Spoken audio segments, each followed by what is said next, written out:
Buenos días a todos. El marquito de caritas sonrientes del filtro de mi Zoom es porque es mi clase feliz, porque me encanta ver esta clase, aunque si bien siempre la dejamos al final del cuatrimestre y eso nos da como un poquito de tristeza, pero me encanta dar esta clase. Así que bueno, allá vamos. Vamos a hablar del modelo del profesor Dave Ulrich, que siempre digo que en general no he tenido en mi vida ídolos, ni musicales, ni en ningún tipo de arte, ni de deporte, pero particularmente con lo que aprecio esta profesión y la contribución que ha hecho Dave Ulrich a nuestra función, casi que lo considero un ídolo. Me gusta dar esta frase que es que Dave Ulrich es quien más influyó en la historia del management y la forma de pensar y de ejercer la profesión de recursos humanos, y efectivamente es así. No conozco otra persona, primero, que en recursos humanos haya ejercido un cambio en el paradigma de la forma de pensar nuestra función, y por el otro lado haya investigado tanto y tan contemporáneamente a nosotros, ¿no? En este slide pueden ver algunos de los libros que escribió. Son muchos, creo que me falta actualizar uno o dos más porque es una persona que vive escribiendo e investigando. Y hay un libro particularmente que fue el que generó el cambio de paradigma, que es este que está acá, Human Resources Champions, que recursos en español le dicen, bueno, creo que la tapa dice Recursos Humanos Champions, y después habla de Adalid de los empleados. Ese libro fue escrito más o menos en la década fines de los 80, y trajo una visión diferente de cómo entender la función de recursos humanos, y esto es un poco lo primero que les quiero contar. Si ustedes ven cualquier libro de administración de personal o de recursos humanos, siempre van a ver que el capítulo de los libros y la forma que se enseña nuestra profesión es a partir de las funciones. De hecho, el programa de nuestra materia está encarada de esta misma forma, ¿no? Dice, bueno, vemos las distintas funciones del área de recursos humanos, vemos capacitación, desarrollo, selección, higiene y seguridad, relaciones laborales, compensaciones, liquidación de sueldos, administración de personal. Y entonces pareciera ser que cuando uno enseña así, todo eso lo tiene que traer a la organización cuando uno ejerce la función de recursos humanos. Sin embargo, Ulrich, cuando empezó a cambiar el paradigma de nuestra área, dijo, los profesionales de recursos humanos, para crear valor y obtener resultados, debemos concentrarnos no en las actividades, ¿no? En lo que nosotros llamamos funciones, sino en los aportes y en los resultados. Y esto es significativo, y bueno, de alguna manera nosotros igual en todo el cuatrimestre, cuando le decimos para qué, vieron que en cada una de las funciones le decimos cuál es el objetivo de esta área, para qué queremos hacer esto. Por las dudas, Dani, ¿me revisas si están todos muteados? Que escuché una respiración. Gracias. Entonces, Ulrich dice que a partir realmente de la definición de los aportes y de los resultados, entonces recién ahí debemos pensar los roles y las actividades. Y obviamente, como sabemos que para ejercer algunos roles y actividades vamos a necesitar algunas competencias. Pero básicamente lo que Dave Ulrich nos transmite es las personas de recursos humanos que ejercemos funciones en cualquier tipo de organización, privada, pública, mixta, tenemos que pensar cómo agregamos valor. Y esto también tiene mucho que ver con un contexto que se vivía en la década del 80, que fue muy significativo. Había muchos artículos en revistas especializadas. En management era como que si la función de recursos humanos iba a desaparecer, porque las empresas habían empezado a pensar que tenían que alivianar sus estructuras, tenían que tener menos cantidad de empleados, y se había puesto muy de moda el outsourcing, ¿no? Mientras que anteriormente, por ejemplo, en las áreas de recursos humanos se manejaban los procesos de selección de personal nosotros mismos, o sea, los propios empleados de la organización, los propios empleados de la organización hacían las capacitaciones, los propios empleados de la organización manejaban el tema con el sindicato. Cuando aparece todo el tema del outsourcing, se empieza a tercerizar muchas de las funciones que nosotros hacíamos. Mismo la liquidación de sueldos, que ahora es bastante común que esté tercerizada, en aquellos, o sea, hubo toda una migración. Durante muchos años lo llevaba la propia empresa. Entonces, se empezó a dudar si la función de recursos humanos seguiría existiendo en las organizaciones. Porque si por un lado tercerizábamos los procesos de selección, de capacitación, de desarrollo, de liquidación de sueldos, de compensaciones, si comprábamos las encuestas de remuneraciones, si le pagamos un estudio de laborales para que nos maneje los temas sindicales, si le pagamos a una empresa especializada en higiene y seguridad para que maneje los temas, etcétera, etcétera, ¿para qué íbamos a tener la función de recursos humanos cuando a su vez también a los gerentes de línea se les había pasado un mensaje diferente, ¿no? Porque, de nuevo, históricamente hasta ese momento se le decía a los gerentes de línea, vos sos responsable del resultado y la gente de recursos humanos es responsable de la gente. De hecho, cuando uno encuentra gente de la vieja escuela en recursos humanos o organizaciones de la vieja escuela, cuando un empleado tiene problemas de desempeño, en lugar de hablarle al supervisor y darle feedback, le decían, vaya a hablar con recursos humanos. Si el empleado llegaba tarde varias veces, le decían, vaya a hablar con recursos humanos. Eso es la vieja escuela, digamos, ¿no? Lo que, lo que se le dice hoy en las organizaciones a los gerentes de línea, vos sos responsable por los resultados y por tu gente. Y la persona de recursos humanos es un staff que te ayuda, te genera procesos, te genera políticas, y te maneja la administración de esos procesos. Pero si todos esos procesos los tercerizábamos, nosotros qué valor tenemos en la organización. Entonces, Ulrich dice, esperen un poco porque es muy importante cómo agregar, no dijo esperen un poco, pero empezó a traer otra visión, decir, hay que agregar valor.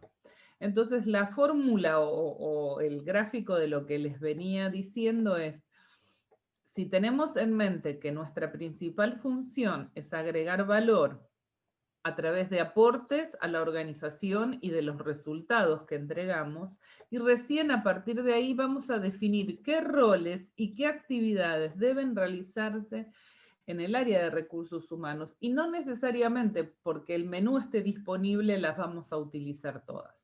Y obviamente es muy importante que para poder hacer estos roles y estas actividades, y por ende agregar valor, necesitamos tener algunas competencias. Y eso se dedicó a estudiar muy detalladamente a Ulrich a lo largo de los años.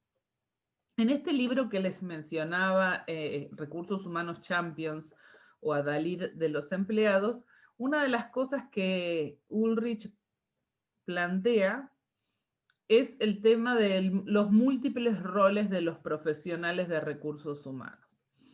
Entonces, arma un eje de coordenadas y abscisas y dice, las personas de recursos humanos todas, ya sean gerentes o personas de que recién entran a la organización, tienen que tener 4 focos. Por un lado, foco en la gente, es lógico, nos ocupamos de la gente. Tenemos que tener también un foco operativo, es decir, hay procesos que tienen que estar bien y como hemos hablado en las clases de liquidación de sueldos, de administración de personal, es muy caro no hacer eficientemente esos procesos. Por lo tanto, también tenemos que tener foco en procesos, porque las organizaciones necesitan siempre mejorar su productividad, y si nuestros procesos de recursos humanos son engorrosos, no estamos contribuyendo a la productividad de la gente. Entonces hay que pensar en procesos, pero también necesitamos que las personas de recursos humanos tengan un foco estratégico, piensen cómo se va a transformar la organización. Y ahora a medida que avancemos en la clase, vamos a hablar un poquito más de esto, pero piensen que si el cambio cada vez es más frecuente, si nosotros no somos capaces de contribuir a generar una cultura que se transforme permanentemente, estamos condenando a la desaparición de nuestra organización. Entonces, en la combinación de estos focos aparecen 4 roles que Ulrich menciona, uno de los cuales le da el título al libro. Típicamente e históricamente hablando, y en organizaciones que son como más tradicionales y que todavía no se han ayornado, las personas de recursos humanos están enfocadas en la parte, digamos, izquierda de la pantalla. O sea, por un lado, son los que escuchan a la gente e interactúan con la gente y le resuelven a las personas los temas del día a día en su relación con la organización, y por el otro lado aseguran que los procesos básicos de administración, de liquidación, de relaciones laborales se lleven adelante. Pero Ulrich, cuando trae este modelo, abre una puerta a decir, no, recursos humanos tiene que tener un lugar en la mesa ejecutiva de las organizaciones, porque tiene que pensar procesos que ayuden a transformar la estrategia de la organización en una realidad. Porque si no, la estrategia es un cuadrito, o sea, de nuevo, las empresas no son más que la gente que lo forma. Y parece una verdad de perogrullo, pero esta verdad es extremadamente importante. Porque no alcanza con que los ejecutivos de una organización se sienten a diseñar un plan y con eso las cosas van a ocurrir. Las cosas solamente ocurren porque hay personas que las hacen ocurrir.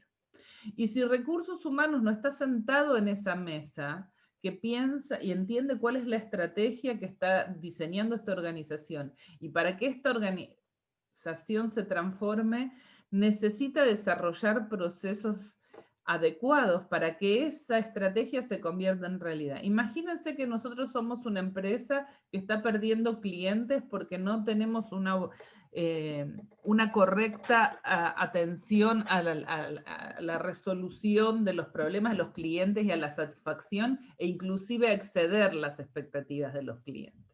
Entonces viene un nuevo comité ejecutivo y dice, bueno, tenemos que transformarnos, tenemos que ser una organización más orientada a los clientes. ¿Ustedes se imaginan que eso puede ocurrir sin que se transforme la gente? O sea, ¿quiénes atienden a los clientes? Obviamente que habrá que repensar procesos también y habrá que implementar sistemas para mejorar la atención de los clientes y la satisfacción de los clientes, pero necesitamos transformar a la gente para que eso ocurra. Entonces, la persona de recursos humanos participando de esta decisión, porque no es cambio la cultura de la organización, hasta ayer tenía todos los clientes insatisfechos y a partir de mañana todo cambia mágicamente. Necesito transformar a la gente. Para transformar a la gente tengo que, como ustedes los vieron, hacer selección por competencias para seleccionar las personas que tienen la competencia de orientación al cliente. Tengo que entrenar ya desde la orientación de los nuevos empleados, explicarle a la gente qué es lo que espero de ellos en términos de orientación al cliente. En términos de capacitación, tengo que armar todo un plan de capacitación pensando en cómo mejora la satisfacción del cliente. En términos de la evaluación de la gestión del desempeño, tengo que ver cómo mi sistema de evaluación considera la satisfacción del cliente. En términos de recompensas, de compensación, y así sucesivamente. Entonces, es muy importante que la persona de recursos humanos esté sentada en la estrategia de negocio y vea cómo la estrategia se transforma en algo concreto a través de la gente, ¿no? Y bueno, relacionado con esto es como, por eso mismo, digamos, ¿no? Acá pienso cuál es el proceso para hacer que el cambio ocurra, y acá pienso cómo hago que la gente cambie. Y entonces, estos son los 4 roles, y Ulrich dice, no es que solamente tenemos que estar sentados en la mesa de los ejecutivos y olvidarnos del día a día de los empleados y no entregar la credencial de la obra social o no hacer procesos eficientes para la organización. Son los 4 roles, son múltiples, y eso es todo lo que la persona de recursos humanos tiene que hacer siempre. ¿Hasta acá vamos bien? ¿Hay alguna pregunta en el chat? No, Caro. Ok, perfecto, muchas gracias. Entonces, para simplificar, de nuevo, recuerden que nosotros estamos hablando de cuál es el aporte, la agregación de valor. Entonces, el aporte que hace la metáfora, si no saben qué es una metáfora, googlean la palabra, pero si quieren entenderla plenamente, miren la película El Postino, con la vida de Neruda, una película que ya a esta altura tiene algunos años, pero ahí van a entender exactamente qué es una metáfora. Bueno, entonces, en la metáfora del socio estratégica, el profesional de recursos humanos tiene que hacer el aporte de asegurar que la estrategia se ejecute. Como experto administrativo, el aporte o el resultado es construir una infraestructura eficiente. Como adalid o champion de los empleados, lo que nosotros como profesionales de recursos humanos tenemos que ver cómo hacemos para incrementar el compromiso de los empleados y su capacidad, sus competencias, digamos. Y como agente de cambio, ¿cómo hacemos para generar una organización renovada, que permanentemente esté predispuesta a transformarse? Entonces, esto define los roles, que entonces dijimos management, que son management de recursos humanos estratégicos, management de la infraestructura de la firma, management de la contribución de los empleados y management de la transformación y el cambio. Y después están las actividades, o sea, ¿qué cosas tengo que hacer para que eso ocurra? Bueno, como socio estratégico me tengo que asegurar de alinear las estrategias de recursos humanos con las del negocio. Este ejemplo que poníamos recién. Si yo quiero que la organización esté orientada a los clientes, tengo que ver cómo las estrategias de recursos humanos potencian esa orientación estratégica. Como experto administrativo, la actividad que tengo que hacer permanentemente es la reingeniería de los procesos de la organización para que sean eficaces y eficientes, y ahí también tiene mucho que ver con abrazar la tecnología, los indicadores de gestión y las cosas que estuvimos viendo el sábado pasado. Para champion de los empleados tengo que escuchar y responder a los empleados, y acá también tiene mucho que ver con el tema de encuestas, pero también con un contacto fluido y permanente de nosotros como personas de recursos humanos y muy cercanos con la gente. Y para ser agente de cambio, tengo que ser un experto en administrar la transformación y el cambio. Muy bien. Hay una frase que está en el libro Champions de los empleados que a mí particularmente me impactó siempre, porque me parece que es una frase que tiene una claridad absoluta respecto de lo que tenemos que hacer los profesionales de recursos humanos. Y esta es la frase que dice que un profesional de recursos humanos demuestra la confianza digna de un sacerdote, pastor, rabino, digamos, no tiene una una connotación hacia una religión en particular, pero imagínense que esto se refiere con la idea de que si uno va y le cuenta el secreto de confesión a la persona, a la persona de recursos humanos, nosotros manejamos mucha información confidencial. Y no podemos, nosotros no tenemos amigos para contarles secretos del trabajo. Un profesional de recursos humanos no le puede contar a otro empleado que tal empleado está enfermo de algo, porque no le podemos contar a tal empleado que su esposa perdió un bebé o lo que sea. Si la persona no lo quiere contar, nosotros manejamos permanentemente información confidencial. Si una persona nos viene a hablar que tuvo una discusión con otra, nosotros no podemos romper ese secreto de confesión, y eso es fundamental. La sensibilidad de los psicólogos. No sé cuántos de ustedes habrán hecho alguna vez un tipo de terapia, pero si uno le cuenta a un amigo, no sé, estoy muy enojada con mi hija y la verdad que la quiero matar, la mataría así con mucha bronca, tu amigo te va a decir, no, ¿cómo vas a matar? ¿Cómo se te ocurre decir una cosa así respecto a tu hija, tu hijo? Es una, bueno, pero cuando uno va al psicólogo, el psicólogo te dice, o sea, demuestra esta sensibilidad de entender la emoción que vos sentís. No te va a decir cómo se te ocurre decir una cosa de esa, sino te va a decir, bueno, explícame un poquito más qué es lo que sentís, qué es lo que te molesta, vos se lo dijiste, lo pudiste hablar, es algo que apareció ahora. Entonces, esta sensibilidad de ponerse en el lugar del otro y tratar de entender lo que le pasa al otro sin juzgarlo y tratándolo de ayudar. La creatividad de los artistas, esto me parece también un concepto súper relevante, porque nosotros trabajamos con personas y las personas todas son diferentes en muchos aspectos. Y además las personas, después de un tiempo de recibir, de tener algo que le parece novedoso, después de un tiempo se aburre. Entonces nosotros permanentemente tenemos que estar reinventándonos cómo hacemos, por ejemplo, el tema de la comunicación. ¿Cómo haces para que el mensaje que es relevante para la organización le llegue a todos los empleados? Imagínense los desafíos que tenemos. Por un lado, todos somos diferentes. Algunos somos más visuales, otros somos más auditivos, algunos otros somos más kinestésicos. ¿Cómo hace?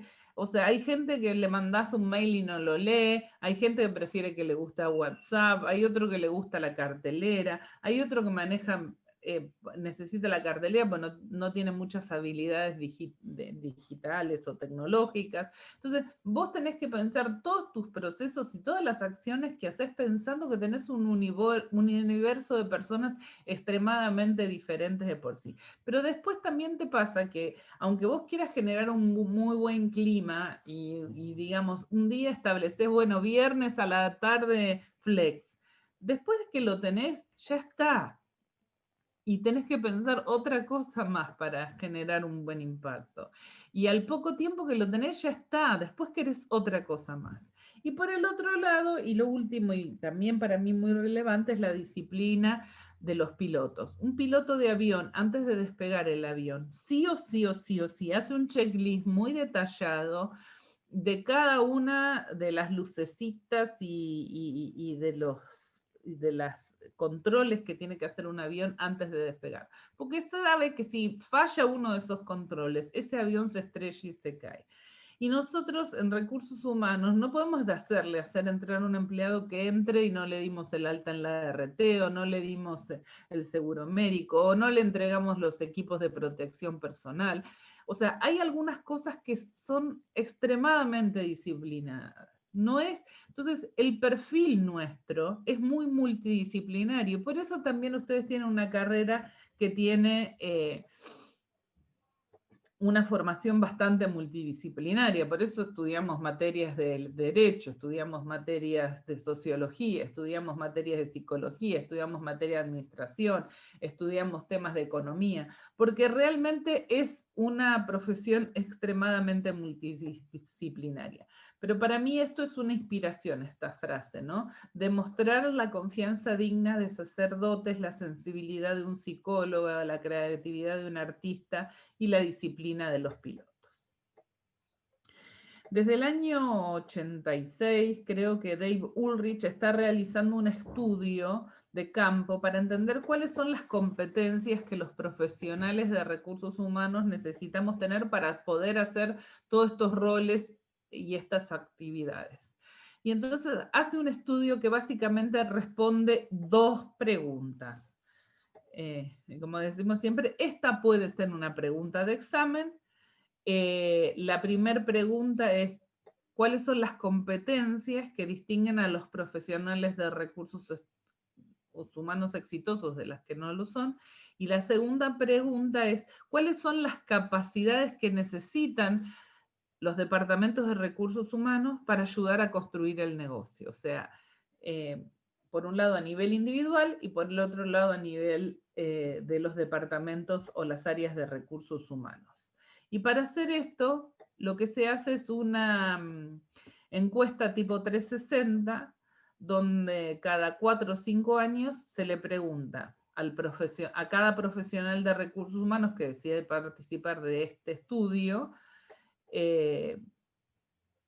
determinadas preguntas de autoevaluación, pero también le pregunta a otras personas de recursos humanos, colegas, jefes, pares que trabajan con ese profesional de recursos humanos, y también se le pregunta a la gente de la línea que trabaja con ese profesional de recursos humanos.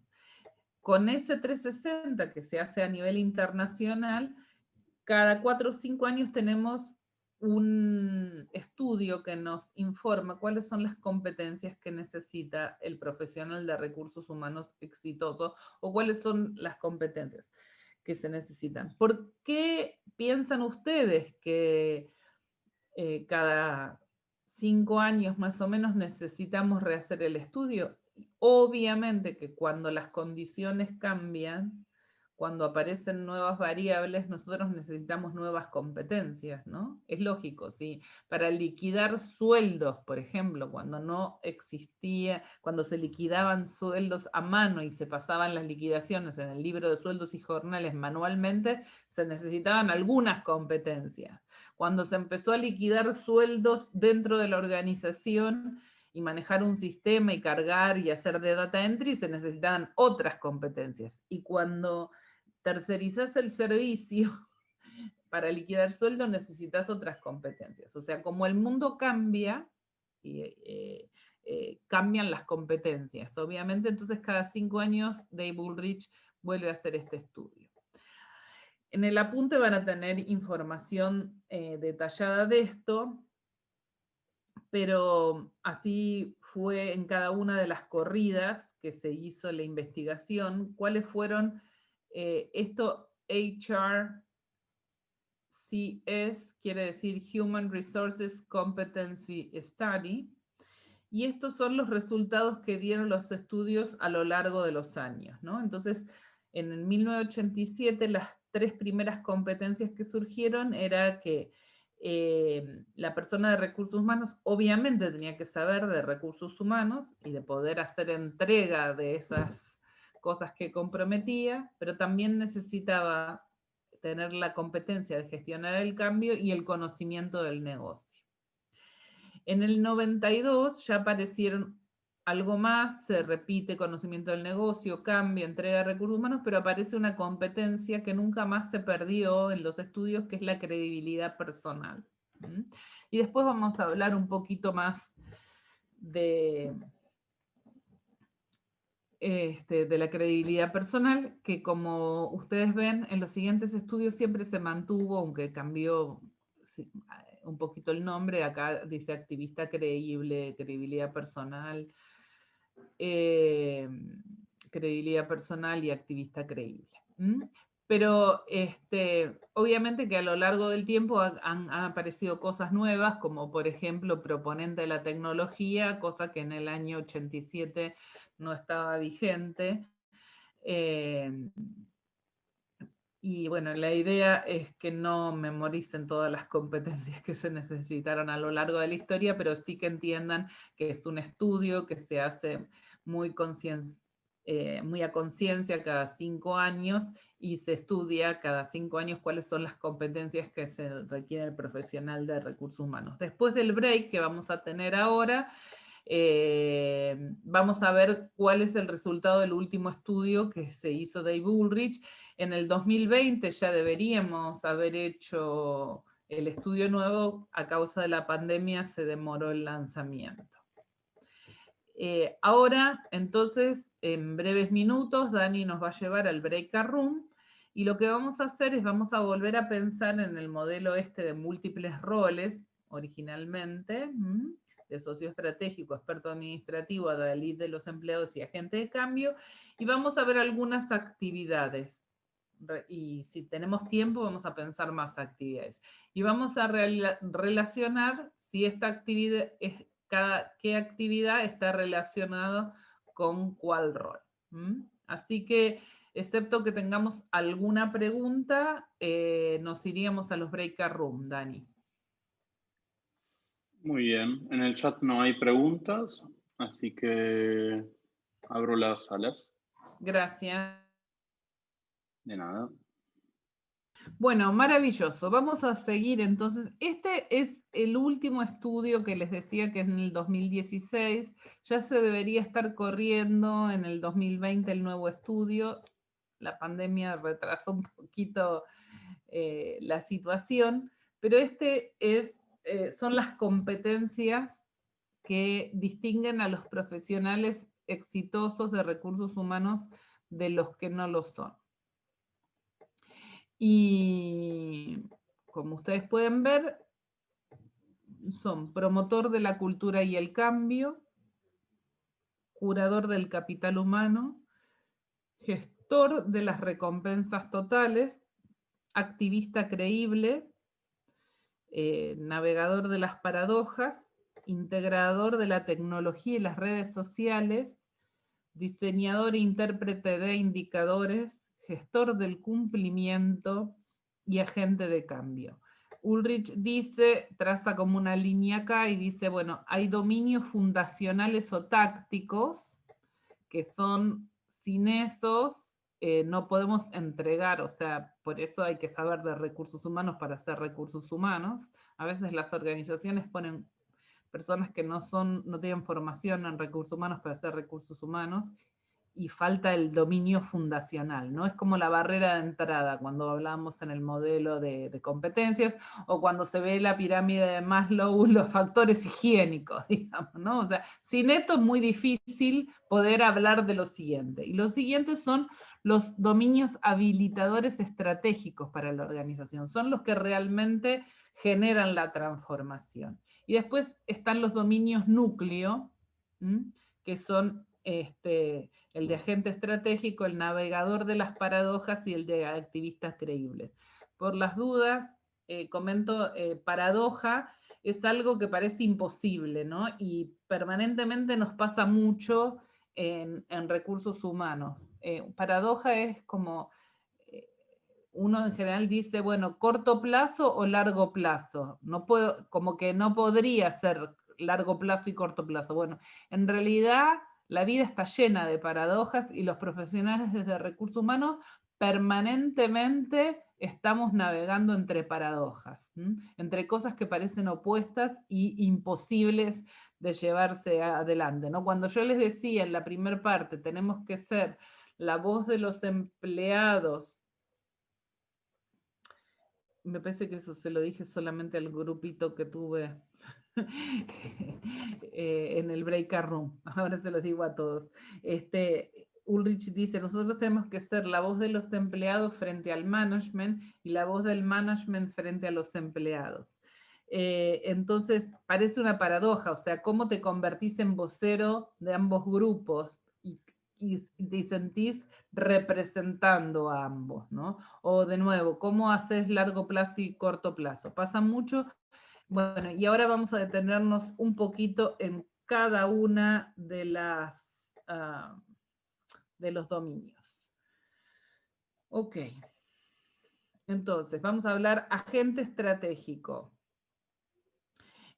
Para ser tener la competencia de agente estratégico significa que podemos interpretar el contexto de negocio. Tenemos que saber, y esto, piensen cada cosa que les digo en términos de competencias, cómo se están preparando ustedes para ser excelentes profesionales de recursos humanos, los que aún no están trabajando.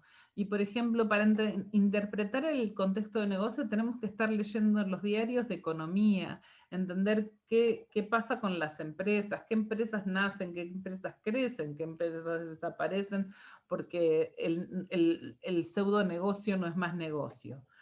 Tenemos que aprender a decodificar las expectativas de accionistas, o sea, que son los que ponen plata para que nuestra empresa pueda seguir funcionando. Por ejemplo, si la empresa no es percibida como una empresa que tiene futuro, la gente no va a comprar acciones de nuestra empresa. En lugar de comprar, va a vender. Si se venden muchas acciones, el precio baja.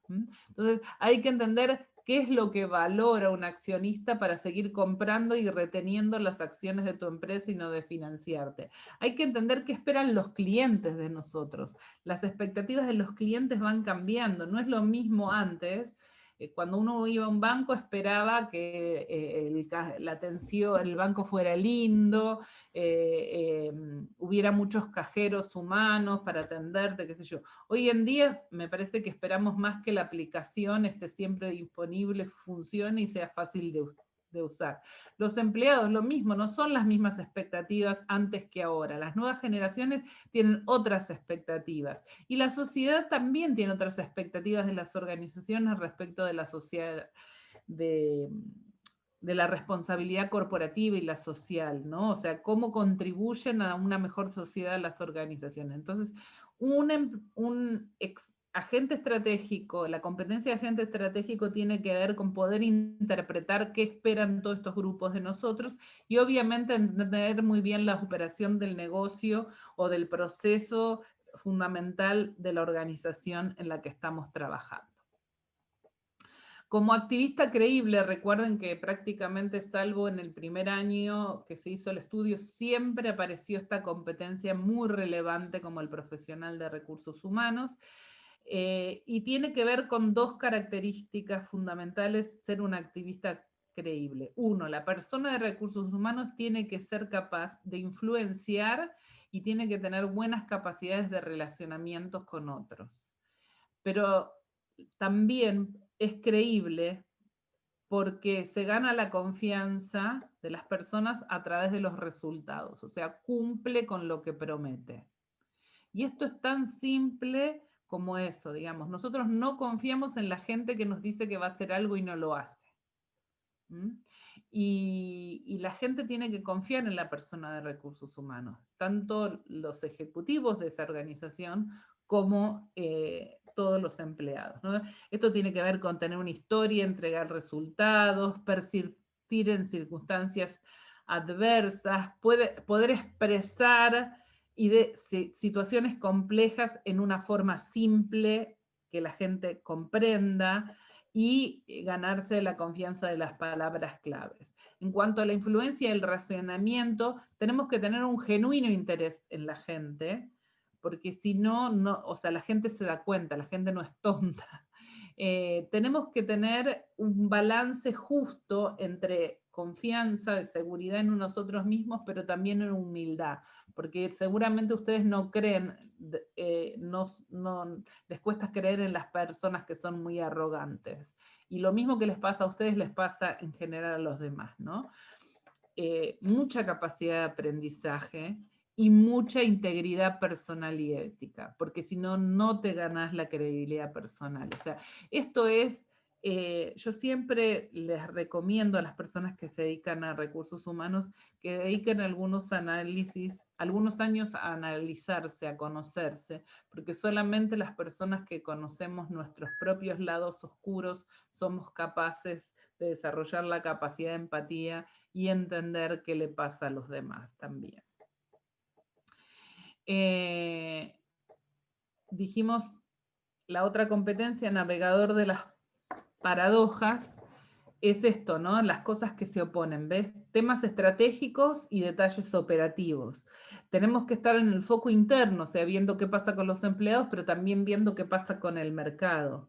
Tenemos que buscar mucha información para poder tomar decisiones basadas en datos, pero a su vez tenemos que ayudar a tomar decisiones rápidas, porque si nos quedamos un montón de años buscando datos, nos perdemos la capacidad de tomar decisiones rápidas, y en el mundo de hoy es extremadamente importante. Tenés que atender a las necesidades globales, porque cada vez las empresas son más globales. Desde cualquier país se pueden brindar servicios para cualquier otro país, pero a su vez hay necesidades locales y cuestiones que tienen que ver con la idiosincrasia de cada lugar donde operamos. Y por el otro lado, las empresas para ganar productividad necesitan estandarizar procesos, no puedes estar cambiando todo el tiempo, pero a su vez si no cambias, desapareces. Entonces esta es otra de las paradojas que los profesionales de recursos humanos que son exitosos tienen, la capacidad de manejar tanto el cambio como la capacidad de estandarización. Muy bien. Promotor de la cultura y el cambio. Esta competencia tiene que ver con diseñar una cultura renovada que necesita esta organización para poder subsistir y crecer y que le vaya bien. Entonces hay que diseñar la cultura y hay que manejar el cambio. Ulrich una vez mencionaba en una de sus charlas que iniciar el cambio es fácil. El asunto es sostenerlo. Eso, el mejor ejemplo es el tema de la dieta, ¿no? Es muy fácil empezar la dieta el lunes. Es bastante difícil mantenerla el martes, el miércoles, el jueves y aún seguir en dieta los días siguientes. ¿Okay? Entonces, ojo que manejar el cambio es iniciar el cambio y sostenerlo, ¿no? Es como decir, bueno, vamos a hacer un nuevo plan de comunicación. Ah, buenísimo, pero ese plan de comunicación tiene que seguir, o sea, no alcanza con que hagamos una sola reunión con empleados. Tiene que haber permanentemente para que realmente se gestione el cambio. Curador del capital humano. La palabra curador viene del arte, ¿no? Los marchands de artes son los que curan, tienen los cuadros en los museos, se ocupan que estén en condiciones de humedad, de limpieza, de luz, excelente, para que esa pieza valiosa de arte dure, o sea, para que la Mona Lisa la podamos seguir mirando en el Museo del Louvre, donde pasan millones de personas siempre, hay que ser un especialista y cuidarla mucho, esa Mona Lisa, ¿no? Esta metáfora tiene que ver con que nosotros tenemos que cuidar a los talentos. Nuestra función como recursos humanos es cuidar los talentos, porque de nuevo la organización no es más que un papel o un edificio, y eso no lleva a ningún resultado. Todo depende de la gente. Entonces nosotros debemos desarrollar el talento, desarrollar líderes en la organización para que sean los mejores líderes. Tenemos que gestionar el desempeño de la gente para que la gente tenga el mejor desempeño posible, y también no olvidarse que muchas organizaciones o muchas personas de recursos humanos se ocupan mucho de desarrollar el liderazgo para que las personas crezcan cuando hablamos de planes de desarrollo, pero nos olvidamos muchas veces de desarrollar el talento técnico. Por ejemplo, eso se ve muy claro en la industria del software. Necesitas lo que se llama un gurú, un súper experto que no quiera ser jefe ni tener gente a cargo, pero quiera tener un conocimiento muy profundo de algunos productos o de algunos servicios. Entonces, Ulrich destaca a través del estudio, detecta que los profesionales que tienen la competencia y son los mejores, no solamente desarrollan el talento del liderazgo, sino también desarrollan el talento técnico. Gestor de las recompensas totales. Esto es mucho más que tema de compensaciones y beneficios. Tiene que ver con algo que en estos últimos años es muy importante para las nuevas generaciones, que es diseñar trabajos significativos, o sea, que la gente sienta que con su trabajo está haciendo algo que tiene un impacto valioso en este mundo. A la gente cada vez más y a los jóvenes cada vez más les importa trabajar en una empresa que le hace bien al mundo. Yo conozco colegas que trabajan en empresas tabacaleras, por ejemplo, o las empresas que trabajan con temas de agricultura como de venenos y todo glifosatos y todas estas cosas, y les cuesta cada vez más atraer talento, porque la gente no quiere trabajar en una industria que daña o se presupone, o está confirmado o se presupone que daña al mundo o a las personas. Entonces, la persona de recursos humanos tiene que ser capaz de diseñar trabajos significativos que atraigan a la gente por el propósito y no solamente porque está haciendo su profesión. Y obviamente manejar un paquete de compensaciones y beneficios total que tenga sentido para sacar lo mejor de la gente. En cuanto ya estamos entrando como en los fundacionales que decíamos al principio, y uno es el integrador de la tecnología y los medios. Tenemos que aprender de redes sociales. Yo muchas veces les comento a las personas de recursos humanos, hay muchas personas que decidieron no tener redes sociales, pero si vos trabajás en recursos humanos, es parte de tu trabajo tener redes sociales y estar en todas las redes sociales que se usen y ir migrando conforme pasa el tiempo, porque los empleados te van a buscar ahí en las redes sociales y vos también podés percibir qué pone la gente de las empresas, de cómo es su experiencia en el trabajo, qué está pasando, qué pasa en los grupos. Es muy importante eso. Y también posicionar a la organización como marca empleadora a través de las redes sociales, contar las acciones que estás haciendo adentro. Entonces es muy importante entender la lógica de las redes sociales y usarlas muy bien, también usar las redes sociales para atraer talento, para estar en el LinkedIn, etcétera, ¿no? Y después el tema de integrar la tecnología. En la clase pasada Anabel explicó muy bien cómo un departamento de recursos humanos que integra la tecnología puede realmente dedicarse a las cosas que agregan valor y no estar únicamente ocupándose del día a día. La otra competencia es diseñador e intérprete de indicadores. Carola también lo explicó con mucha maestría.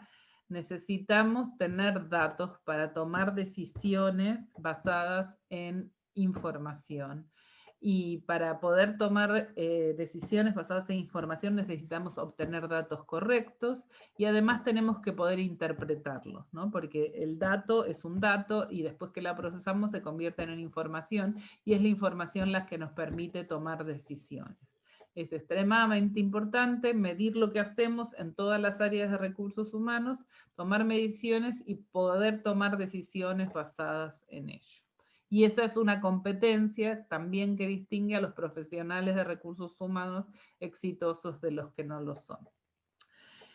La siguiente competencia que tiene que ver gestor del cumplimiento, que es la última que salió en el estudio de recursos humanos del año 2016, dice que las personas de recursos humanos exitosas se aseguran que la organización cumpla con las leyes, porque una organización que no cumple con las leyes hipoteca su futuro y está generando lo que se llama una liability, ¿no? Puede ser que hoy no tengas el costo de pagar las cargas sociales, por ejemplo, porque no lo estás pagando, porque no estás cumpliendo con alguna medida, pero estás generando un riesgo que en el futuro te van a demandar y vas a tener que pagar más caro que si lo hubieras hecho bien inicialmente. Esto obviamente está muy relacionado con entender cuáles son los derechos de los trabajadores y Y acá viene toda una parte nueva que en los últimos años apareció, que es todo el tema de diversidad, todo el tema de cumplimiento de ética, de trato responsable, de acoso moral.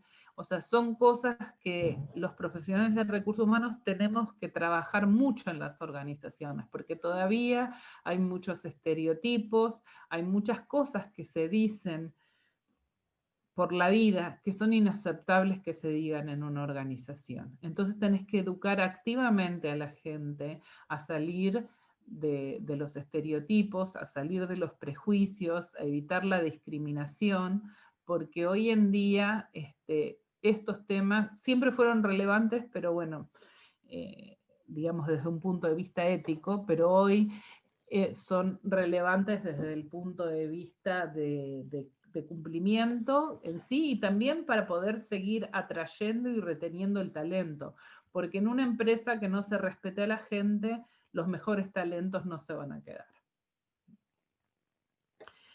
Entonces, recuerden, piensen cuáles son las competencias que ustedes están desarrollando. Piénsenlo este modelo en términos de cuán creíble soy personalmente, cuánto desarrollé mi capacidad de influenciar a los demás, de cumplir con mi palabra, cuánto estoy entendiendo cómo funcionan las redes sociales y cuáles son las redes sociales importantes y cómo puedo impactar con las redes sociales, cómo cuido a la gente, cómo desarrollo el talento, por qué el talento es importante para la organización. O sea, todos estos dominios son para que ustedes piensen, o por ejemplo, interpretar el negocio. Tenemos algunas materias en la facultad de administración, de economía, pero tenemos que estar más activos en entender qué pasa en el mundo, cuáles son las nuevas tecnologías, cuáles son los nuevos negocios, cuáles son los negocios que están desapareciendo y los que están naciendo. Muy bien. Entonces, ¿se acuerdan que dije que había dos preguntas en el modelo de Ulrich? ¿Cuáles son las competencias que necesita un profesional de recursos humanos? Que es lo que acabamos de ver. Y la segunda era cuáles son las capacidades que necesita un área de recursos humanos para ayudar a construir el negocio. Entonces, porque las actividades que se realizan consistentemente, de nuevo, acuérdense esto, que es más fácil iniciar el cambio, pero no tanto, para después hay que sostenerlo. Las actividades que se realizan consistentemente en los departamentos de recursos humanos, en su conjunto, explican más el desempeño del departamento que las competencias de los profesionales de recursos humanos que las integran.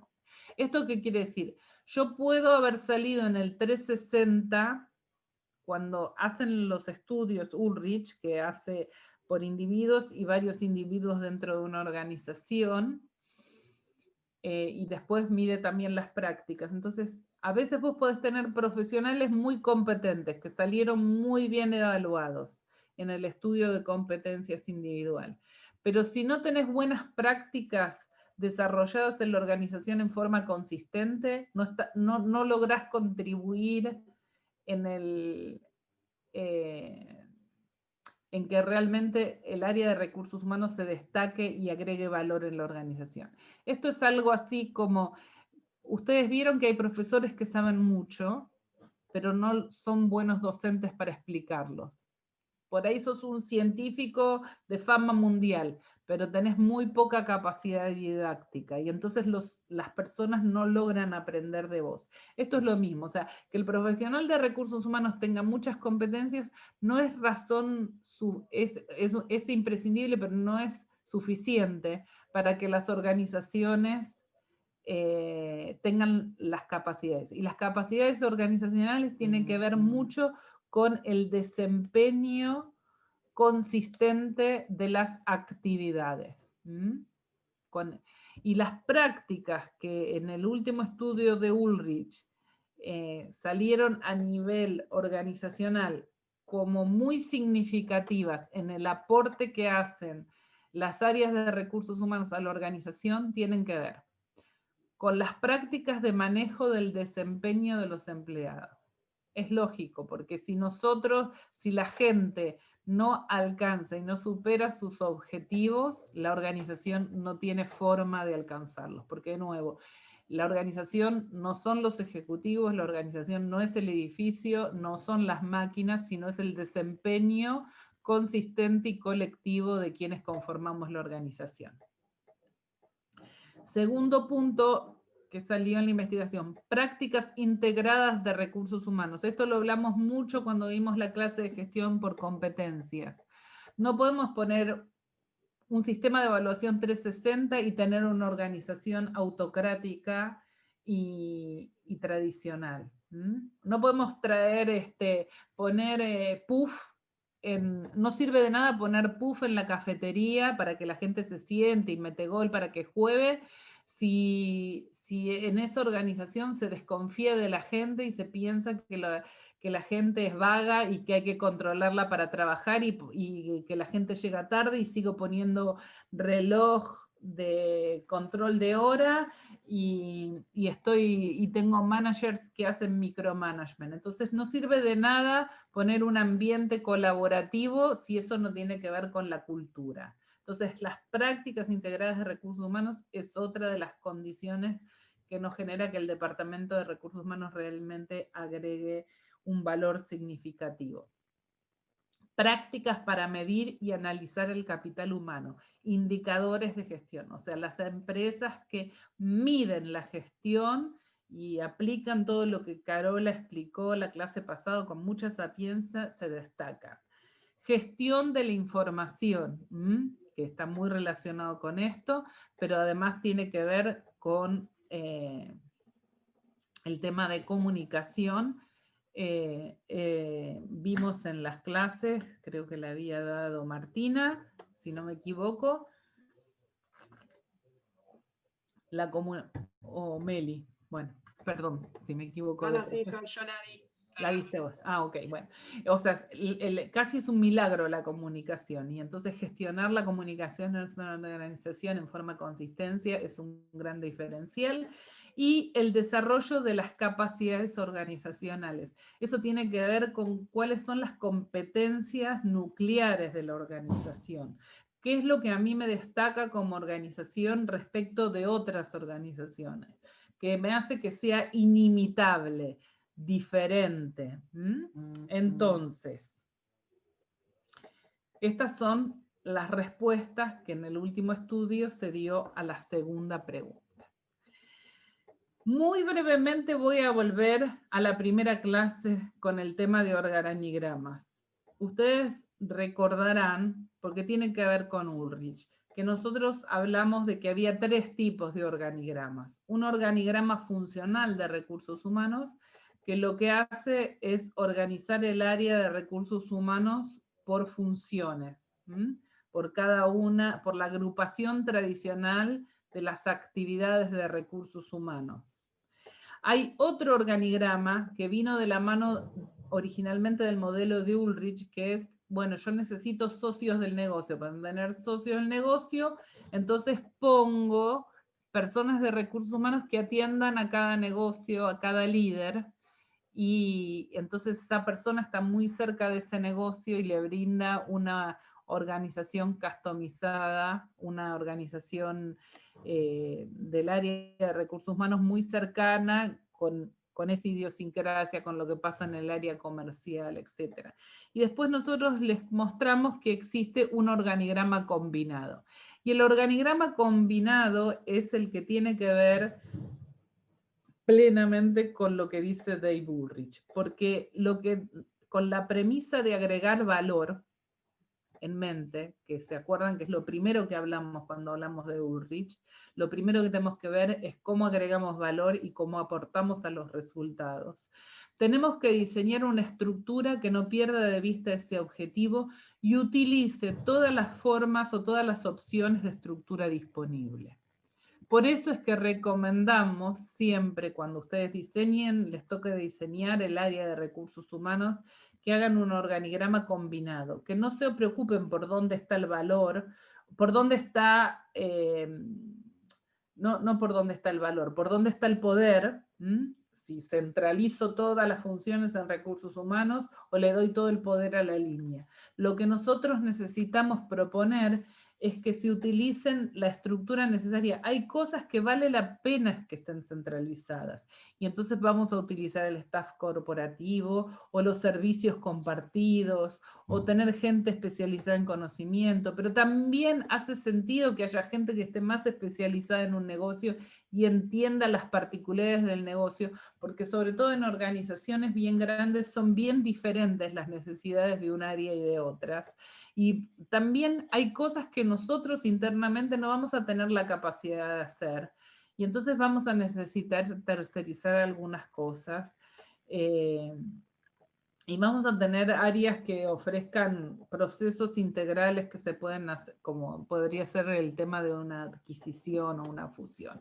Entonces, el mensaje fundamental que queríamos darles hoy en esta clase es lo siguiente.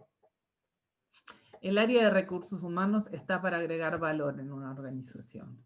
Y el valor no está definida por quien lo recibe, sino por, o sea, no está definido por el que lo da, sino por el que lo recibe. Entonces, acá nosotros a veces en recursos humanos diseñamos un avión que cuesta mucha plata y requiere mucha inversión, pero la gente solamente necesitaba sombra. No sé si alcanzan a ver que debajo del ala de un avión están los leones o las leonas tomando un poco de sombra. Entonces hay que pensar que el valor no lo definimos nosotros, sino lo definen los empleados y los líderes de la organización que reciben nuestros servicios. Entonces siempre tenemos que estar entendiendo qué es lo que necesitan, como decíamos, y por eso una de las competencias es escuchar la necesidad de los accionistas, escuchar la necesidad de los empleados, escuchar la necesidad de la sociedad, escuchar la necesidad de los clientes. Bueno, uno de los últimos libros de Ulrich habla como de recursos humanos salir afuera, de recursos humanos tomar contacto con el cliente para entender qué es lo que necesitamos hacer. Porque de nuevo, Ulrich el mensaje final es agregar valor, y el valor no lo definimos nosotros, sino lo define el que lo recibe. Hasta acá el teórico de hoy. No sé si hay alguna pregunta en el chat o si alguien quiere abrir el micrófono y hacer alguna pregunta en este momento. En el chat nadie escribió. No sé si alguien quiere comentar algo vocalmente. Ok, bueno. El tema es así, entonces ahora nos vamos a ir a unos 20 minutitos, hasta el 45, no sé cuánto tiempo queda, un poquito menos tal vez, Dani, de breakout room. En ese breakout room no vamos a hacer un ejercicio, sino vamos a hablar porque la semana que viene tienen examen de nuevo, el segundo parcial. Cada comisión va a recibir de sus profesores la invitación, ¿no? O hacemos todo juntos.